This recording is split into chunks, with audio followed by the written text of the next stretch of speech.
Die, die, die, die, die, die. Die, die, die, die, die, die, die. Yeah, die, die, die, die, die, die, die. Yeah, die, die, die, die, die, die, die, die.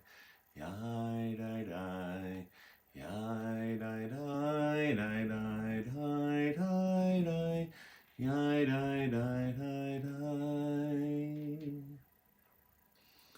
Boker Tov on this Friday morning. I want to dedicate this morning's meditation to the father of my colleague, Rabbi Mendel Lifshitz of Chabad Lubavitch of Idaho. Rabbi Mendel's father, Harav Yitzchak Meir ben Chaya Fredel, is seriously ill, and I invite us to keep him in our prayers this morning. Yesterday, Rabbi Mendel wrote me, any mitzvah done in his honor would be special, especially if you can get anyone to put on tefillin, something dear to him that he has not afforded the ability to do now. So I'll be thinking of him as I wrap my tefillin this morning and invite you to join in with your intentions for his healing. Baruch atah Adonai Eloheinu melech haolam, asher kitshanu b'mitzvotav, v'tzivanu lahaniach tefillin. Yai dai dai, yai dai dai dai, yai dai dai dai, dai dai dai dai dai, yai dai dai dai dai dai, yai dai dai dai dai dai dai. Yeah,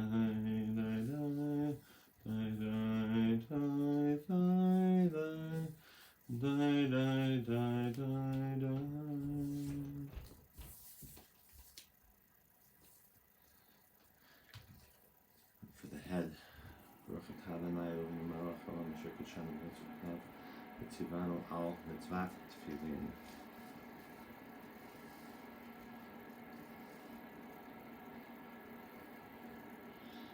And now the beautiful passage we did a couple of days ago about betrothal, about binding ourselves with the Holy One, with one another, with what we hold most dear.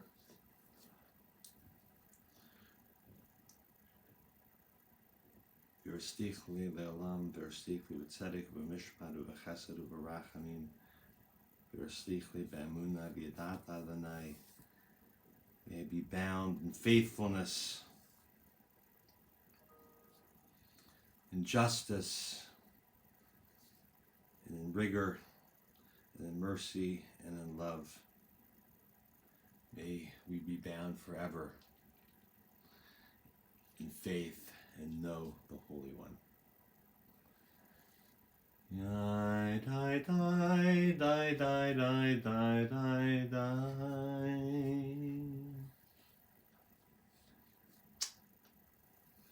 So, having donned the tefillin and preparing to welcome Shabbat this evening, I came across a beautiful take on this weekend's Torah portion Vayikra from Rabbi Nikki de Blasi. I'd like to share it with you as this morning's meditation. If you have access to a candle, pause this stream now and go get it together with a match or a lighter.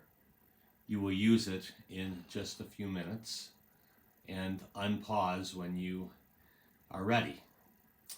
If you don't, then just be present with me and open your heart, and my candle will do for all of us.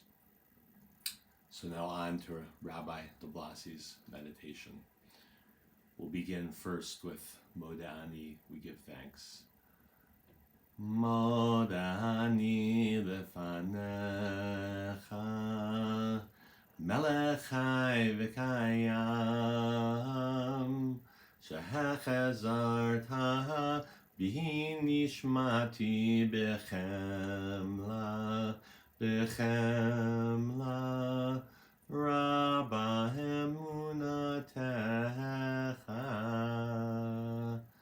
Thank you, Eternal One, for restoring our souls, for restoring my soul fresh this morning. And now the meditation from Rabbi de Blasi. I've been crying a lot these days. Many of you have too. I have to admit, I wasn't very comforted when I first turned to Vayikra, our portion, which presents the various sacrifices our people were commanded to bring to the altar of the temple. Collective guilt, blood, sinew, these truths contained in the priestly sacrifices seemed both too distant and too close to home. For today, the porousness of our bodies confronts us everywhere we look. On the tree-lined sidewalks of my street, as flowering trees begin to blossom, I find myself shuffling away from neighbors. And then I recall with fear and gratitude the closeness to this disease of my friends and colleagues who are healthcare workers.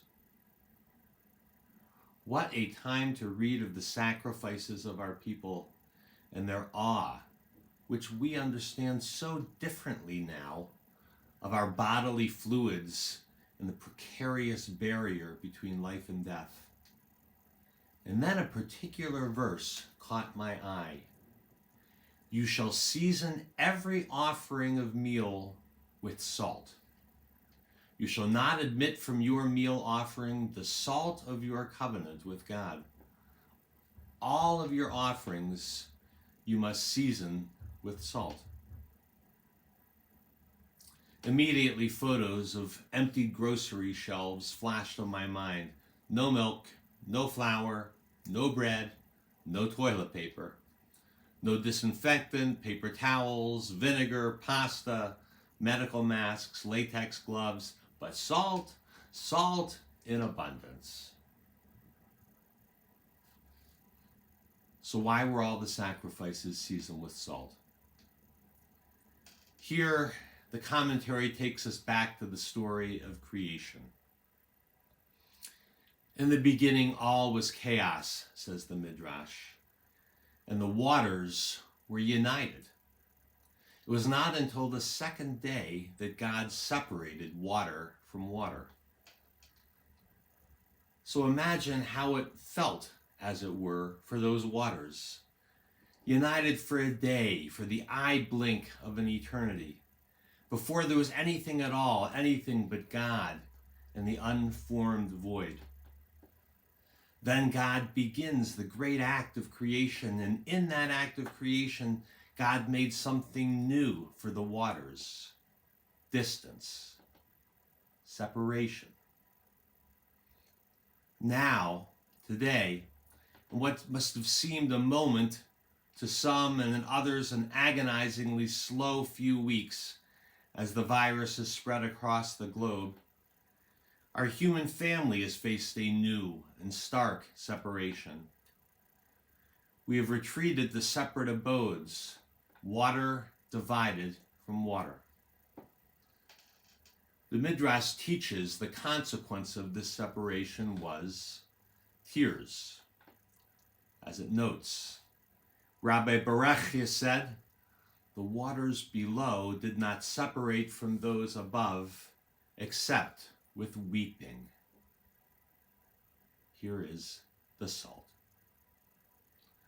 According to our sages, the salt we offer on the altar, the salt that accompanies our sacrifices, has its origins in the watery tears of separation. The salt of the waters before creation, the waters that became sea and sky, those were the salty tears of grief. So what does it mean to season our offerings with salt today? It means we bring our tears to all that we give in this crisis, and that is okay. It means what connects us with God and the Jewish people as spread out as we are and isolated in our individual homes, is not only the gifts we bring, but our griefs as well. Indeed, says Rashi, when God saw the sadness of the lower waters, then God decreed that the salt of the sea would forever be offered upon the altar, linking what is above with what is below, what is mundane with what is holy. And it can be this way for us too. During this crisis, we can maintain our holy and life-giving distance and mourn the loss of closeness and contact. Our vulnerability is terrifying and deeply human. We gain much from looking at our vulnerability as an offering that we can make alongside our resilience, strength, and pragmatism, all of which we dearly need now. And so ask yourself,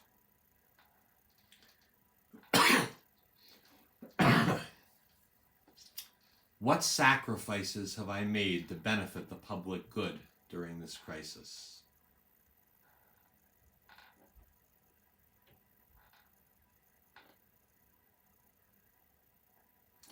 What sacrifices have I made to preserve my own safety, the safety of those I love, the safety of my neighbors and my community?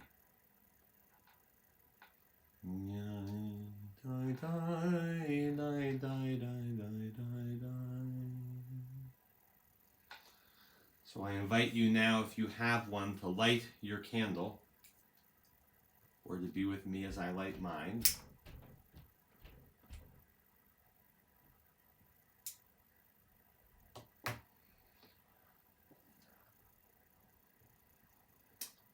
Now breathe in for a count of 4 and focus on a sacrifice that you have made.